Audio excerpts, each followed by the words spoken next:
There's a particular group of people that I'd like to honor this year with my reading. The word, which derives from nourish, means attend or administer. Tending is a fitting image, though for me, minister has the right ring to it. Whichever works for you, there are things to be said about nurses. I studied a team of them, Jenna, Michelle, Meg, over several weeks this spring, in and out of my dad's room as he set his heart right, pointed his soul upward, and listened to the prayer of his own breathing, as my friend Billy Collins put it. These nurse girls, so young or young seeming until they cracked me open with a bit of intuition, rotated my father, swept his hair off his forehead, deconstructed his glorious smile to clean and reset the bold rack of acrylic teeth that took center stage on his face. These girls are dreamboats, Lovey. Angels, he whispered of them before he died.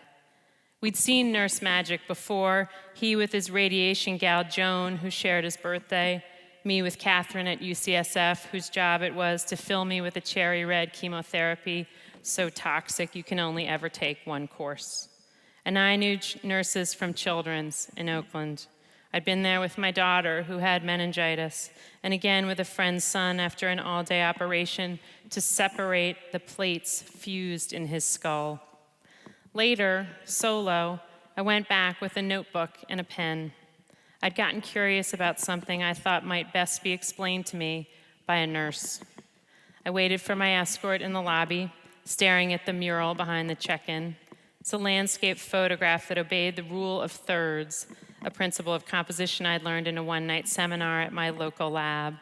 The bottom is the city of Oakland, the middle is clouds, and the top third is blue sky. Whoever was in charge of lobby decorations had glued a small wire and mesh butterfly to the image, high above the clouds, making me wonder if a creature so fragile could possibly survive at that altitude. I met Sandy first, who'd worked the desk for 47 years and could somehow call everyone darlin' or sweetheart without being remotely irritating. Then we ran into Sister Bernice, who'd sat with her arm around me years back while my daughter had a spinal tap, and who still had the same sympathetic eyes and the same hairdo, because God loves a bowl cut. She introduced me to Betty, whose job it was to help parents bond with their newborns despite the circumstances. Skin-to-skin contact, she said, changes everything.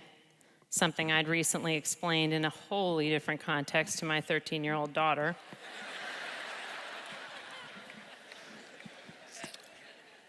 You know, Betty said, every parent looks forward to that first bath. But then when the baby comes months early, you can see how scared they are to touch their own child. So we show them how to hold and comfort their baby. And when they finally make contact and the sense of ownership kicks in, it's like a merger happening before your eyes. Every summer, a nurse named Pam jumps in. We have a preemies reunion picnic. Apparently dozens of kids, some of whom weighed less than 2 pounds at birth, come back to celebrate their hardiness. Pam shows me a photo. She's shaded under the arm of a lanky boy with pimples, size 11 shoes, she brags. The things that happen here, the stuff we see, most people only know from Grey's Anatomy, someone rightly points out. It's humbling, Kim from oncology says, the way lives change so suddenly, the way families learn to accommodate their new reality. These kids, they become remarkable. They become special. She tells me about Adriana, who just graduated from college. She lived at Children's for months, back-to-back bone marrow transplants to treat lymphoma. After the first one, when her body rejected the new marrow, it was arranged that she would meet Britney Spears. After the big event, when the nurses asked her what she thought, Adriana just shrugged. What could this indomitable girl have to possibly learn from Oops, I Did It Again? I asked Kim what's hardest for her. I can manage any wound. It's the emotional stuff that gets me. Every now and then there's a child whose parents are locked up or just gone. and I think maybe I'm the first person to love this kid. The last nurse I talked to was Claire, who runs palliative care, like the angels who helped me walk my dad out of this life. About 70 patients, a fraction of a percent, die at Children's each year because not all diseases have cures. Claire tells me that when they know death is imminent, they move the child to a demedicalized space, a suite in a quiet part of the hospital with no machines, no PICC lines or feeding tubes, so parents can see and hold and memorialize their beautiful child, untethered. Off-duty nurses come in from home, bringing a poem and sometimes a flower.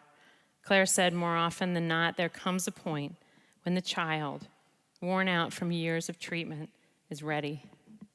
But, and this has been reported in children as young as 4, they won't let go until they're sure their parents will be okay. Altruists, Claire called them. I went to Children's looking for some value, to see if I could find some point in suffering, which there suddenly seems to be so much of. I'm still working out the details, but it has something to do with a general softening, a far-reaching clemency that I think Kim described best. Hierarchies are useless. Everyone has their own pain, their own grief and fragilities. Sooner or later, we are all patients. We are all butterflies. So Claire, Betty, Bernice, Jenna, Catherine, Kim, tonight we dedicate the show to you and to all nurses who help us understand and even celebrate the very tricky condition of being human.